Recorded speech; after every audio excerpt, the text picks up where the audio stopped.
దేశంలో అతిపెద్ద డిజిటల్ చెల్లింపు ప్రొవైడర్ ఫోన్పే భారతదేశంలో ఐపీఓను ప్రారంభించడానికి సన్నాహాలు చేస్తోంది. దీనికోసం కంపెనీ ఆగస్టులో సెబీకి ప్రాథమిక పత్రాలను సమర్పిస్తుంది. నివేదికల ప్రకారం ఫోన్పే ఐపీఓ పరిమాణం చాలా పెద్దదిగా ఉండనుంది. ఈ ఇష్యూ ద్వారా కంపెనీ 1.5 బిలియన్లు అంటే దాదాపు 12,525 కోట్లు సమీకరిస్తుంది.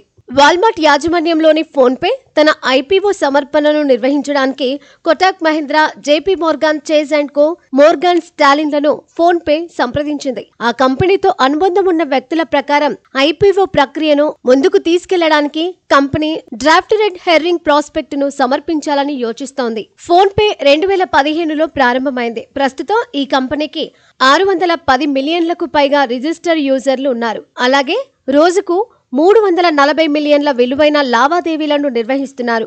2023 సంవత్సరంలో company Ribbit capital, Tiger Global management, TVS capital funds నుండి 100 మిలియన్లను సేకరించింది.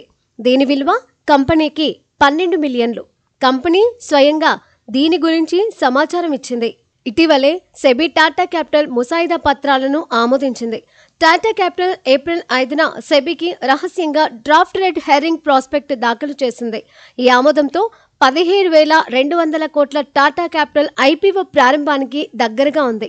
ఇప్పుడు కంపెనీ అప్డేట్ చేసిన డ్రాఫ్ట్ ప్రాస్పెక్ట్ ను సెబీ వెబ్సైట్లో బహిరంగపరచడానికి, తుది రెడ్ హెర్రింగ్ ప్రాస్పెక్ట్ ను సమర్పించడానికి సన్నాహాలు చేస్తోంది. నివేదికల ప్రకారం టాటా క్యాపిటల్ జూలై మొదటి వారంలో ఆర్హెచ్పీని దాఖలు చేయొచ్చు.